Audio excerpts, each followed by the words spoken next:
वज़ीर-ए-आज़म नरेंद्र मोदी ने त्रिपुरा में 1,47,000 से ज्यादा मुस्तफिदीन को प्रधानमंत्री ग्रामीण आवास योजना की पहली किस्त की मुंतकिल। वीडियो कॉन्फ्रेंसिंग के जरिए मुनक्किद एक प्रोग्राम में मुस्तफिदीन के बैंक खातों में मुंतकिल की 700 करोड़ रुपए से ज्यादा की रकम।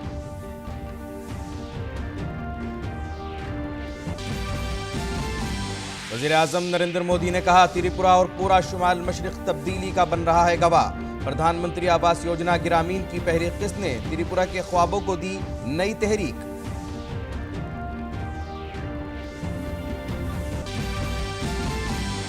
नक्सलियों के खिलाफ हिफाजती दस्तों को मिली बड़ी कामयाबी। कल महाराष्ट्र के गढ़चिरौली में मारे गए 26 नक्सलियों में शामिल था मास्टरमाइंड मिलिंद तिलतुंबड़े। कई नक्सली वारदातों में शामिल था तिलतुंबड़े।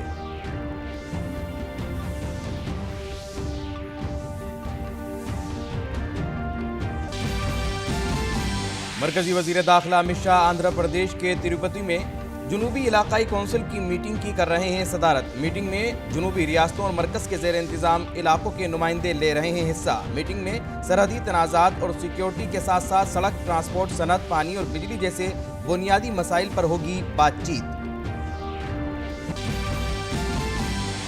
मरकजी वजीर कॉमर्स और सनत पीयूष गोयल ने नई दिल्ली के प्रगति मैदान में भारत बैनुल-अक़वामी तिजारती मेले का किया इफ्तिताह। कहा, इस साल का मेला पिछले मेलों से है 3 गुना बड़ा। छोटे और बड़े बिजनेस की कुल शिराकत पहुंची 3,000 के पार। इस साल मेले की थीम है खुद कफील भारत।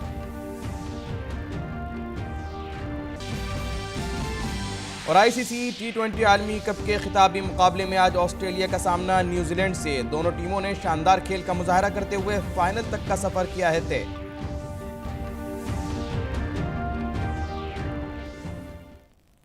नाज़रीन आदाब, खबरनामे में आपका इस्तकबाल है और अभी तक की अहम खबरों के साथ मैं हूं मोहम्मद नौमान। वज़ीर-ए-आज़म नरेंद्र मोदी ने आज वीडियो कॉन्फ्रेंसिंग के तवस्सुत से त्रिपुरा के 1,47,000 से ज्यादा मुस्तफिदीन को प्रधानमंत्री आवास योजना ग्रामीण की पहली किस्त मुंतकिल की। इस मौके पर इन मुस्तफिदीन के बैंक खातों में सीधे 700 करोड़ रुपए से भी ज्यादा की रकम जमा की गई। वज़ीर-ए-आज़म ने स्कीम के मुस्तफिदीन से खिताब करते हुए कहा कि आज पूरा शुमाल मशरिक तब्दीली का गवाह बन रहा है। पीएम आवास योजना की पहली किस्त ने त्रिपुरा के सपनों को हौसला बख्शा है।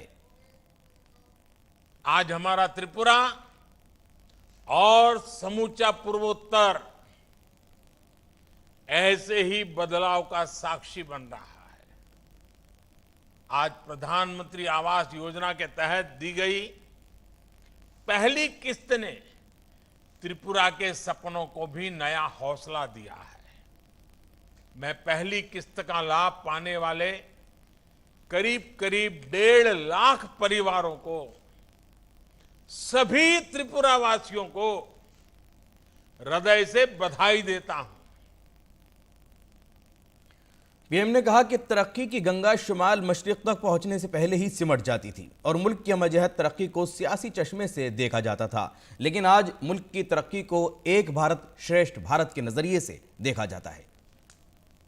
पहले देश के उत्तरी और पश्चिमी हिस्सों से हमारी नदियां तो पूरब आती थी, लेकिन विकास की गंगा यहां पहुंचने से पहले ही सिमट जाती थी।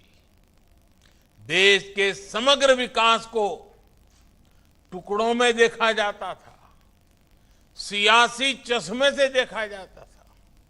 इसलिए हमारा पूर्वोत्तर खुद को उपेक्षित महसूस करता था, लेकिन आज देश के विकास को एक भारत श्रेष्ठ भारत की भावना से देखा जाना चाहिए। विकास को अब देश की एकता, अखंडितता का पर्याय माना जाता है। पहले नीतियां दिल्ली के बंद कमरों में बनती थी और पूर्वोत्तर को उनमें फिट करने की नाकाम कोशिश होती थी। जमीन से ये कटाव ही अलगाव को जन्म देता है। इसलिए पिछले 7 सालों में देश ने एक नई सोच, नई अप्रोच तय की है। अब दिल्ली के हिसाब से ही नहीं, बल्कि यहां की जरूरतों के हिसाब से नीतियां बनती। वज़ीर आज़म ने प्रधानमंत्री आवास योजना के तहत मिलने वाले घरों के मालिकाना हक के सिलसिले में बात करते हुए कहा कि ज्यादा से ज्यादा घर ख्वातीन के नाम पर दिए जा रहे हैं। हमारे यहाँ जो सोच रही उसमें महिलाओं के नाम पर घर नहीं होता था, महिलाओं के नाम पर संपत्ति नहीं होती थी। पीएम आवास योजना ने इस सोच को भी बदलने का काम किया है। इस योजना के तहत जो घर बनते हैं उनका मालिकाना हक ज्यादा से ज्यादा हमारी बहन बेटियों को मिल रहा है। अब वो घर के कागज पर भी घर की मालकिन बन रही है। इतना ही नहीं, पीएम आवास योजना से मिले घरों में जो गैस का कनेक्शन मिल रहा है, बिजली कनेक्शन मिल रहा है, पानी कनेक्शन मिल रहा है, उन सब का लाभ भी हमारी माताओं को, हमारी बहनों को, हमारी बेटियों को ही सबसे ज्यादा हो रहा है।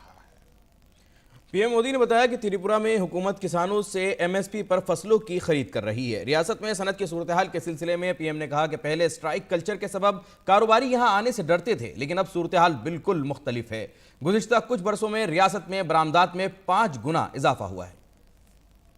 पहले यहां किसानों को अपनी फसल बेचने के लिए परेशान होना पड़ता था, लेकिन अब त्रिपुरा में पहली बार किसानों से एमएसपी पर फसल की खरीदी की गई है। यही त्रिपुरा, यही लोग, यही सामर्थ्य, लेकिन पहले स्ट्राइक कल्चर के कारण इंडस्ट्री यहां आने से डरती थी।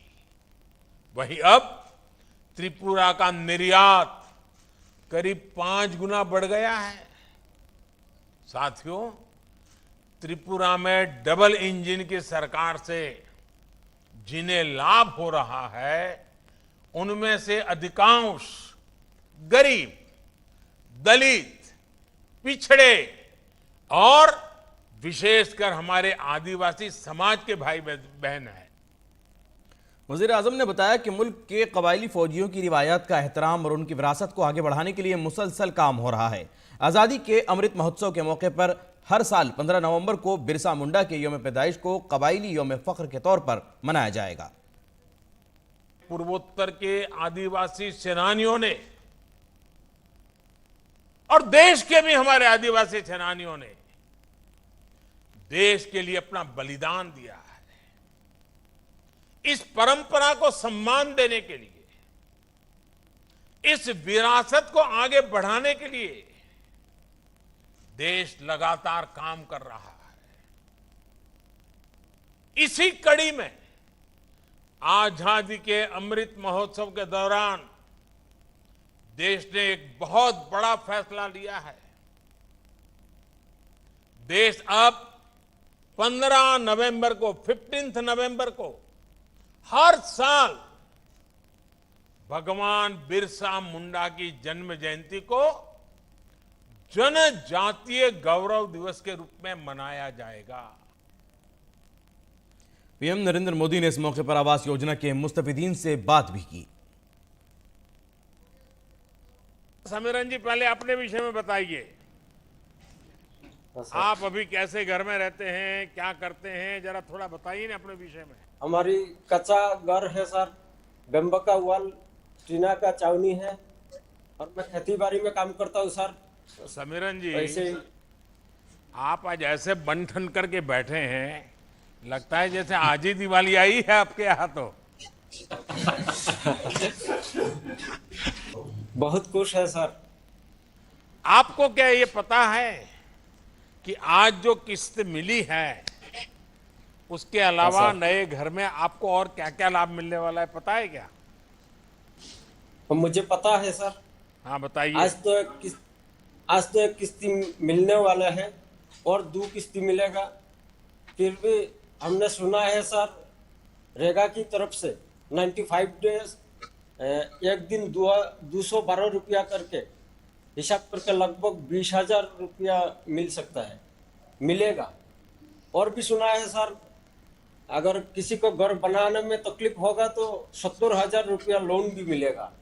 आपके यहाँ घर के लिए सर्वे कैसे हुआ है और आपके नाम का चुनाव कैसे हुआ? आपको पसंद कैसे किया गया? सर फरवरी मार्च महीने को ब्लॉक से इंजीनियर और पंचायत सेक्रेटरी जीआरएस तीनों आया हमारे गांव में, तो गांव में सर्वे किया सर। उस टाइम मेरे घर में गया, वो लोग मेरा घर भी सर्वे किया।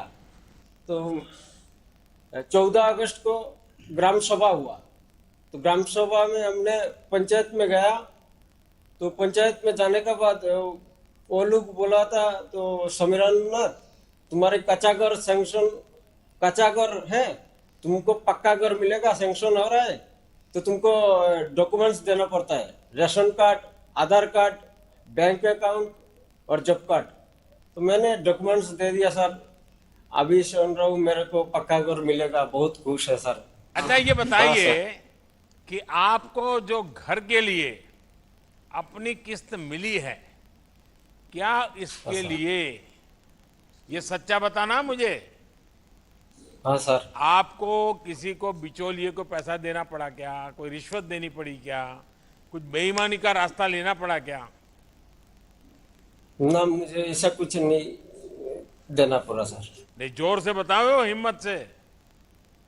हाँ जोर से सर बोल रहा हूँ, किसी को पक्का? मैंने पैसा नहीं दिया, किसी ने मंगाया भी नहीं सर।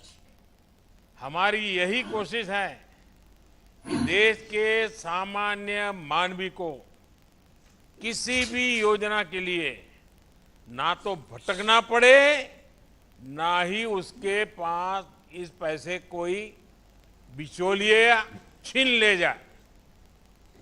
प्रधानमंत्री आवास योजना में पारदर्शी ढंग से चयन,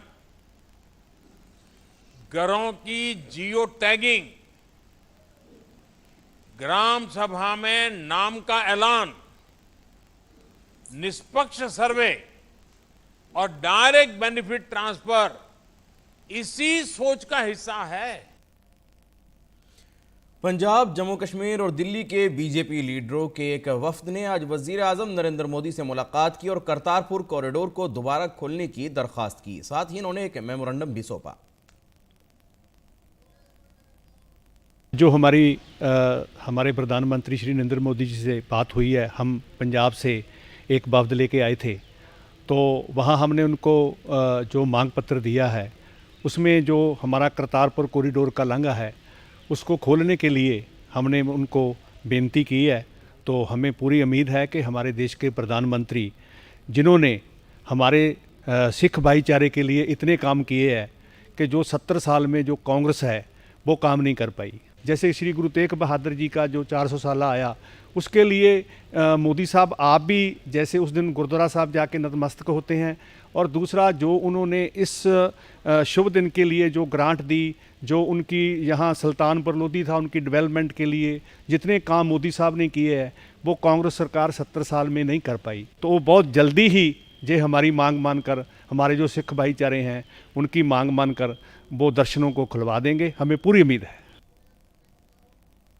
गुरु नानक देव जी के नाम लेवा पूरी दुनिया में वसते ने, सिर्फ सिख ही नहीं, बहुत सारे हिंदू और सिंधी उन्होंने गुरु नानक देव जी की आस्था पर रखते हैं। उन्होंने सारिਆਂ वास्ते दर्शन करने का मौका फिर तो कॉरीडोर खोलिया जाए, और 19 तारीख तो पहलों अगर खोल देन प्रधानमंत्री जी, असी उन्होंने बेनती की है, तो फिर सारिਆਂ दर्शन करने का मौका मिलेगा। इस आस्था में लैके आए हैं। सो असी अज मोदी जी नाल गल करके सानू बहुत अच्छा लगा कि सिखां के प्रति उन्होंने मन में बहुत अच्छी उन्होंने भावना है। मैं धन्नवादी हाँ प्रधानमंत्री श्री नरेंद्र मोदी जी का। उन्होंने अफगानिस्तान तो जो साडे लोग सिख उत्थे पीड़ित होके आए सी, उन्होंने पूरा मान सत्कार दिता, उन्होंने नागरिकता दी और रहन सहन का पंजाब भारतीयों वाले सारिया सहूलतां दित्तियां।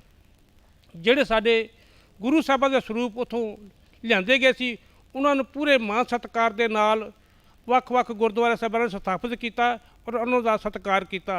उन्होंने साडे गुरु साहब अते जो सत्कार दिखाया है, मैं प्रधानमंत्री जी का बहुत बहुत धन्यवाद करता हाँ। ਜਿਹੜੀ ਕਾਲੀ ਸੂਚੀ ਖਤਮ ਕੀਤੀ ਗਈ, ਔਰ ਜੋ ਲੋਕ ਪਿਛਲੇ 35 ਸਾਲ ਤੋਂ ਵੀ ਜ਼ਿਆਦਾ ਸਮਾਂ ਹੋ ਗਿਆ ਸੀ ਆਪਣੇ ਘਰਾਂ 'ਚ ਨਹੀਂ ਆ ਸਕਦੇ ਸੀ, ਔਰ ਪੁਰਾਣੀਆਂ ਸਰਕਾਰਾਂ ਨੇ ਕੋਈ ਧਿਆਨ ਨਹੀਂ ਦਿੱਤਾ, ਇਹਨਾਂ ਨੇ ਬਿਨਾਂ ਮੰਗ ਕੀਤੇ ਹੀ ਉਹਨਾਂ ਲੋਕਾਂ ਨੂੰ ਆਪਣੇ ਘਰਾਂ 'ਚ ਆਉਣ ਦਾ ਮੌਕਾ ਦਿੱਤਾ। ਇਹਦੇ ਲਈ ਵੀ ਉਹਨਾਂ ਦਾ ਅਸੀਂ ਧੰਨਵਾਦ ਕਰਦੇ ਹਾਂ। ਔਰ ਉਸ ਦੇ ਨਾਲ ਪ੍ਰਧਾਨ ਮੰਤਰੀ ਜੀ ਹमेशा श्री गुरु नानक ਦੀ ਸੋਚ ਨੂੰ ਲੈ ਕੇ ਚੱਲਦੇ हैं। और अब खबर महाराष्ट्र से, जहां गढ़चिरौली में हुए तसादुम में 26 नक्सली मारे गए हैं। इनमें नक्सलियों का कमांडर मिलिंद तेलतुंबड़े भी मारा गया है। तेलतुंबड़े पर 50 लाख रुपए का इनाम था। एनआईए ने उसे भीमा कोरेगांव में हुए तशद्दुद के मामले में भी मुलजिम बनाया था। अफसरान के मुताबिक शनिचर को नक्सलियों के खिलाफ चलाई गई मुहिम में मिलिंद तेलतुंबड़े के साथ 4 चोटी के नक्सली भी मारे गए। उनके पास से 5 AK-47 समेत मुतअद्दिद असला और गोला बारूद बरामद किया गया है। इस ऑपरेशन के दौरान जिन नक्सलियों ने खुद सुपुर्दगी की, उन्होंने मिलिंद तेलतुंबड़े की लाश की भी शनाख्त की है।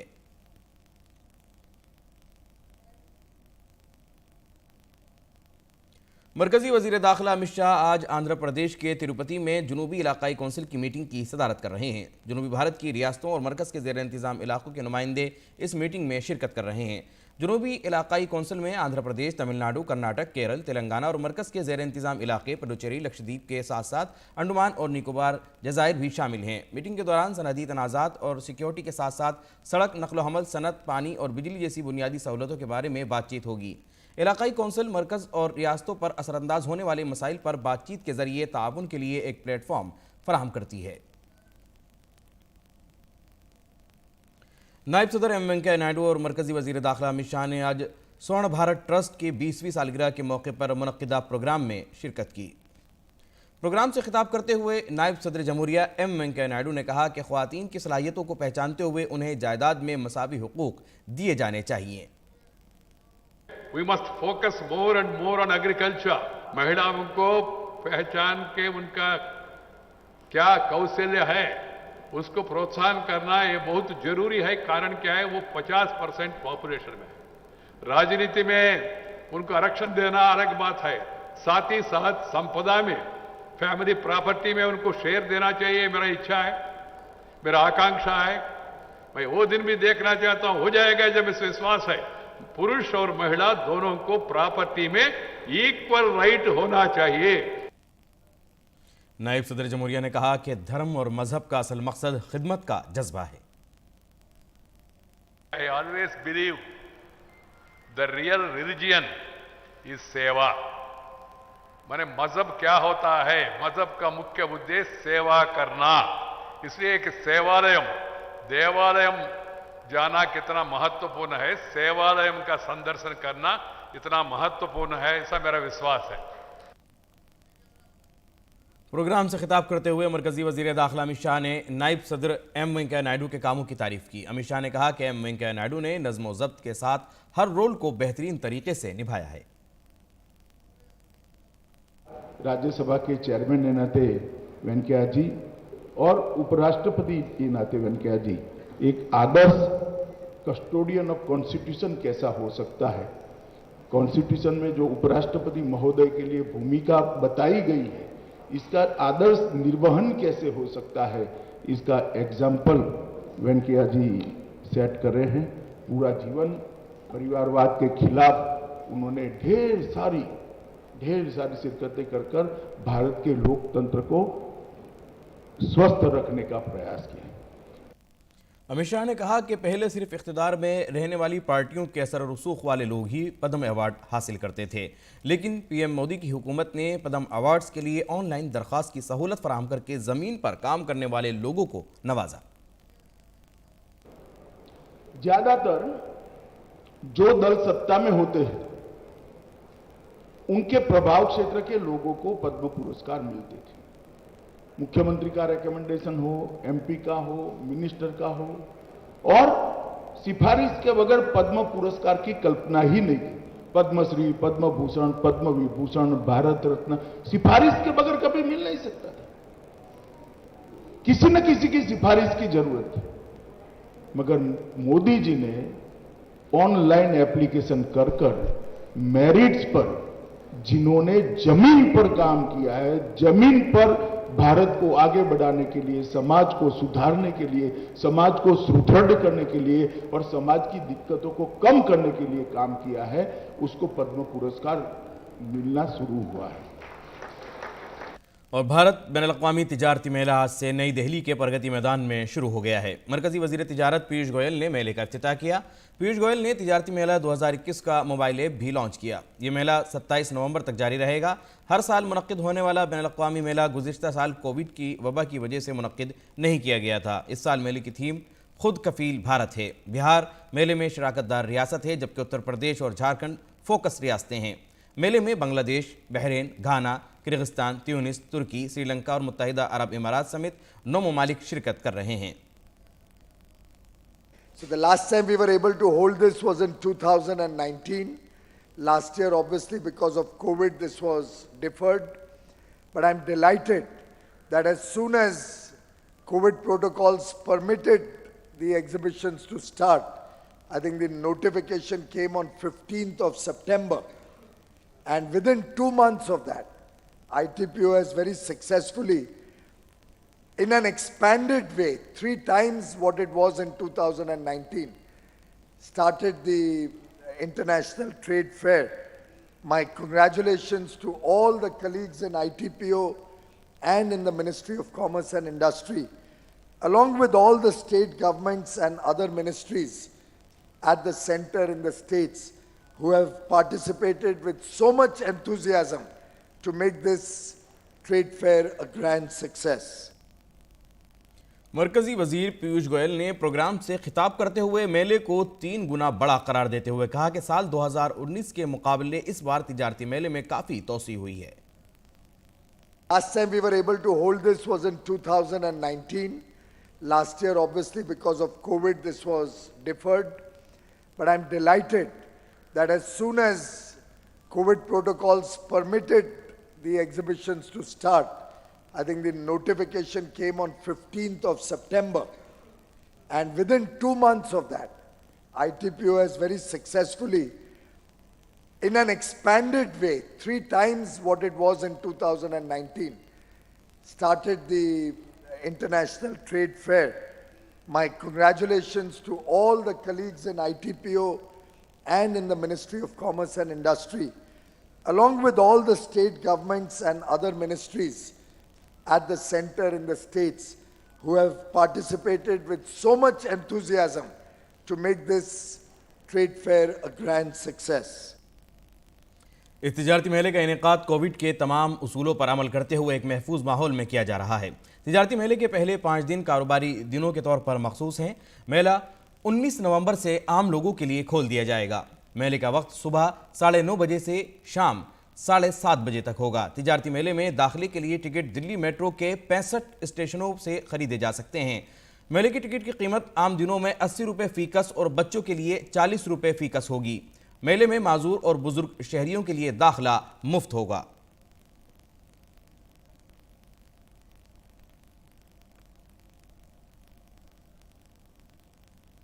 और खेल की खबरों में आईसीसी T20 वर्ल्ड कप के खिताबी मुकाबले में आज ऑस्ट्रेलिया का मुकाबला न्यूजीलैंड से होगा। दोनों टीमों ने शानदार कारकर्दगी का मुजाहरा करते हुए फाइनल तक रसाई हासिल की है। न्यूजीलैंड सनसनीखेज मुकाबले में फाइनल में इंग्लैंड को शिकस्त देने में कामयाब रहा। इसके साथ ही ऑस्ट्रेलिया ने टाइटल की दावेदार पाकिस्तान को शिकस्त देकर फाइनल मुकाबले में कदम रखा। इन दोनों ही टीमों को 2007 से शुरू होने वाले इस मुकाबले में अब तक खिताब जीतने में कामयाबी हासिल नहीं हुई है। ऑस्ट्रेलिया 2010 में फाइनल तक पहुंचा था, लेकिन उसे कामयाबी नहीं मिल पाई थी। न्यूजीलैंड की टीम को के जो विकेट कीपर हैं और मिडिल ऑर्डर बल्लेबाज डेविन कॉनवे की कमी महसूस होगी, जो चोट लगने की वजह से फाइनल से बाहर हो गए हैं। अगर न्यूजीलैंड की टीम फाइनल जीतने में कामयाब हो जाती है तो वो एक साल में 2 आईसीसी ट्रॉफी जीतने वाली पहली टीम बन जाएगी। न्यूजीलैंड ने इस साल जून में टीम इंडिया को शिकस्त देकर आईसीसी टेस्ट चैंपियनशिप पर कब्जा किया था। आईटी और टेलीकॉम की वजारत मरकजी हुकूमत की तमाम स्कीमों को मुल्क के दही इलाकों में कॉमन सर्विस सेंटर्स यानी CSC के जरिए आम लोगों तक पहुंचा रही है। ये सेंटर समाज की बेहतरी में बड़ा किरदार अदा कर रहे हैं। इस वक्त मुल्क भर में 4 लाख से ज़्यादा CSC मराकज़ काम कर रहे हैं, जिनके जरिए न सिर्फ गाँव डिजिटल हो रहे हैं बल्कि समाज भी खुद कफील बन रहा है। पेश है ये रिपोर्ट।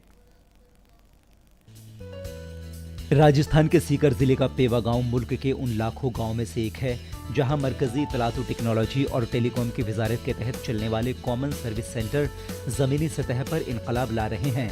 गांव में जदीद तकनीक से लैस एक CSC सेंटर कायम किया गया है, जो मुल्क के लिए मॉडल बन गया है। गांव के अहम चौक में बोसीदा पड़े 7 कमरों के स्कूल की तज़ीमकारी करके उसमें CSC अकादमी कायम की गई है, जिसमें computer room, library, reading room, खवातीन के लिए सिलाई तरबियती मरकज और एक्सरसाइज रूम कायम किए गए हैं। ये सेंटर पूरी तरह से एयर कंडीशनड है और ये वाईफाई और CCTV से भी लैस है। Earlier, I used to go to a nearby city to avail the facility of a library, but now this service is being provided all free of cost at my own village. So all thanks to CSC and Gram Panchayat for this. It is very useful for all the students. We can prepare for all types of exams here, and it is giving very free of cost. मैं पटवारी की तैयारी कर रहा हूँ। पहले मेरे को तैयारी करने के लिए शिकर जाना पड़ता था। हमारे गांव में लाइब्रेरी की सुविधा नहीं थी। अभी वो CSC और ग्राम पंचायत दोनों ने मिलकर यहाँ पर उपलब्ध करवा दी है सेवा, तो हमारे पैसे भी बच रहे हैं और हमारा समय भी बच रहा है। CSC टीम और ग्राम पंचायत दोनों का आभार। मैं यहाँ सिलाई के लिए प्रशिक्षण लेने के लिए आई हूँ और गांव की महिलाओं के लिए रोजगार बढ़ाने के लिए आई हूँ और गांव की महिला को मैं सीखने के बाद सिलाई सिखाऊंगी। CSC अकादमी ने वर्चुअल लर्निंग के लिए प्रोजेक्टर भी लगाया है, जिससे इस मरकज को गांव की तरक्की को बढ़ाने के मकसद से चलाया जा रहा है। इस मरकज में अब तक 57 मुस्तफिदीन को प्रधानमंत्री ग्रामीण डिजिटल साक्षरता अभियान के जरिए तरबियत दी जा चुकी है। साथ ही 111 स्कूली बच्चे CSC ओलंपियाड में हिस्सा ले चुके हैं। यही नहीं, इस सेंटर के जरिए से मरकजी सरकार के तमाम मंसूबों का फायदा भी सीधा गाँव तक पहुँचाया जा रहा है। ग्राम पंचायत पेवा में ये बहुत ही अच्छी जगह है और बहुत ही अच्छे जगह में हम आकर बैठ रहे हैं, सब पढ़ रहे हैं। धार्मिक किताबें यहाँ मिल रही है, न्यूज़पेपर हैं वो भी मिल रहे हैं और हम सबको एक साथ में बैठकर जो अनुभव मिल रहा है वो पहले नहीं मिल रहा था। अभी 6 महीने से हम देख रहे हैं यहाँ का वातावरण बहुत अच्छा हो रहा है। बड़े बड़े शहरों में ऐसा नहीं मिल रहा है जो यहाँ मिल रहा है। वज़ीर-ए-आज़म नरेंद्र मोदी के देही तरक्की के ख्वाब को IT और टेलीकॉम की वजारत का कॉमन सर्विस सेंटर बेहद सटीक तरीके से शर्मिंदा ताबीर कर रहा है। मुल्क में CSC के जरिए से देही इलाकों में लोगों को तकनीक से जोड़ा जा चुका है। मजमूई तौर पर न्यू इंडिया में आत्मनिर्भर भारत की तामीर में CSC बड़ा रोल अदा कर रहा है। और मिलेश भट्ट की रिपोर्ट, DD न्यूज़ उर्दू खबरें।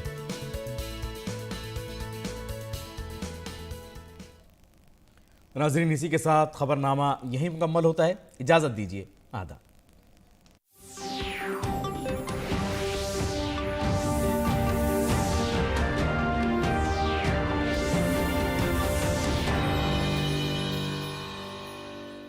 See